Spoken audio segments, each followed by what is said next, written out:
नमस्कार साथियों, मैं डॉक्टर बलवंत शास्त्री आज की इस अत्यंत महत्वपूर्ण चर्चा में आप सबका अभिनंदन करता हूं।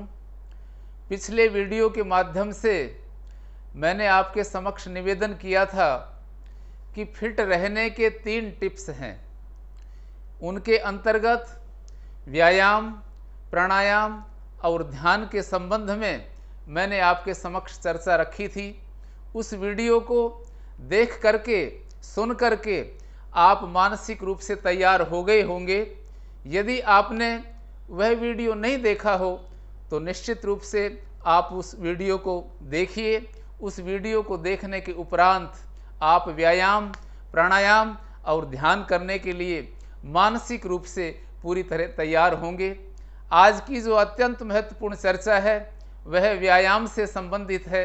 आइए हम जानने का प्रयास करते हैं इस छोटी सी चर्चा के माध्यम से कि हमें व्यायाम कैसे करना चाहिए, व्यायाम करते वक्त हमें क्या क्या सावधानियां रखनी चाहिए, जिन सावधानियों को रखते हुए हम व्यायाम का पूरा लाभ उठा सकें। चलिए चर्चा प्रारंभ करते हैं। मित्रों, सबसे पहली जो सावधानी हमें रखनी है व्यायाम के संबंध में, वह सावधानी है कि हमें व्यायाम धीरे धीरे प्रारंभ करना है।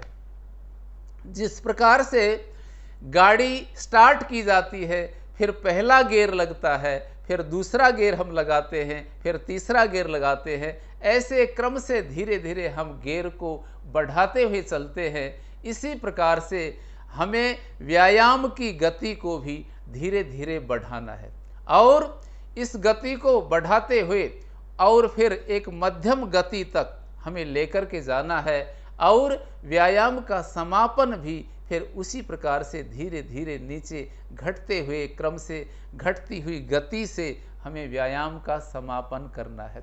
इस प्रकार से हम प्रतिदिन व्यायाम करेंगे तो हमें व्यायाम का विशेष लाभ होगा और शरीर में किसी प्रकार की हानि होने की कोई आशंका नहीं रहेगी। मित्रों, एक दिन में ही पहलवान होने की ना सोचें, हथेली पर सरसों उगाने की बात आप ना सोचें। दूसरी जो अत्यंत महत्वपूर्ण सावधानी व्यायाम के विषय में है वह है मित्रों कि हमें व्यायाम को हमेशा बदलते हुए रूप में करना चाहिए।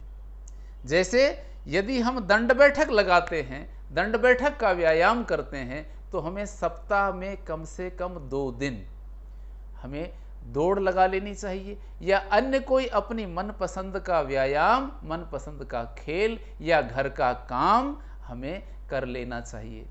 तो इसका बड़ा लाभ ये होता है कि हमारा शरीर हर प्रकार के व्यायाम के लिए, हर प्रकार के शारीरिक श्रम के लिए पूरी तरह से तैयार रहता है। यदि आप एक ही प्रकार की आदत अपने शरीर को डालेंगे तो फिर अन्य जब कार्य आप करने लगेंगे, अन्य प्रकार का शारीरिक श्रम जब आप करने लगेंगे तो उस समय आपका शरीर उसके लिए पूरी तरह से तैयार नहीं होगा।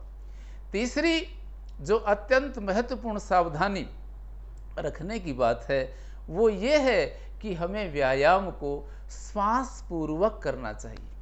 ऐसा कहते हैं मित्रों, घर में सांस का और व्यायाम प्राणायाम में श्वास का अत्यंत महत्वपूर्ण रोल होता है।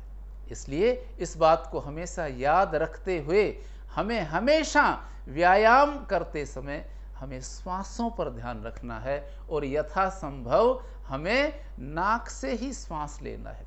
मुंह से श्वास ना लेकर नाक से श्वास लेते हुए हम मुंह को बंद रखते हुए हम व्यायाम करेंगे तो व्यायाम का हमें विशेष लाभ होगा। चौथी जो अत्यंत महत्वपूर्ण सावधानी है वो ये है कि मित्रों, व्यायाम करने के उपरांत हमें मालिश करनी चाहिए, शरीर का मर्दन करना चाहिए। शरीर के अंगों का यदि हम मर्दन करते हैं व्यायाम के उपरांत तो हमारे शरीर की थकान दूर हो जाती है और हमारा शरीर, हमारे शरीर के अंग फिर से व्यायाम करने के लिए पूरी तरह तैयार हो जाते हैं। और यदि मालिश में यदि हम तेल का उपयोग करते हैं और तेल में भी यदि सरसों के तेल का उपयोग करते हैं, सरसों के तेल से हम मालिश करते हैं तो वो मालिश जो है वो हमारी हेल्थ पर एक पॉलिश का काम करती है मित्रों, वो सोने पर सुहागा का काम करती है।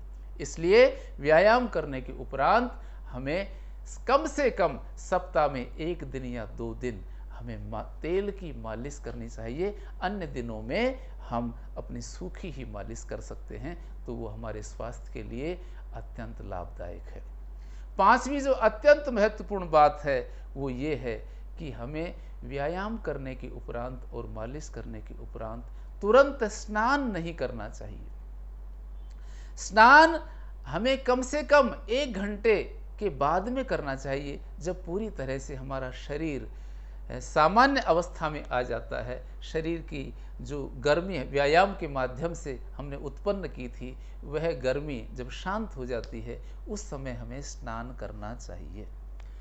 प्राय ऐसा देखा जाता है कि जो व्यायाम करने के बाद में जल्दी स्नान कर लेते हैं, शीघ्रता से स्नान कर लेते हैं, वो महानुभाव जो हैं वो वात रोगों के शिकार हो जाते हैं। उनके जोड़ों में दर्द, उनके सिर में दर्द, वो हल्का हल्का ज्वर उनको रहने लगता है। इसलिए व्यायाम के 1 घंटा पश्चात ही हमें स्नान करना चाहिए।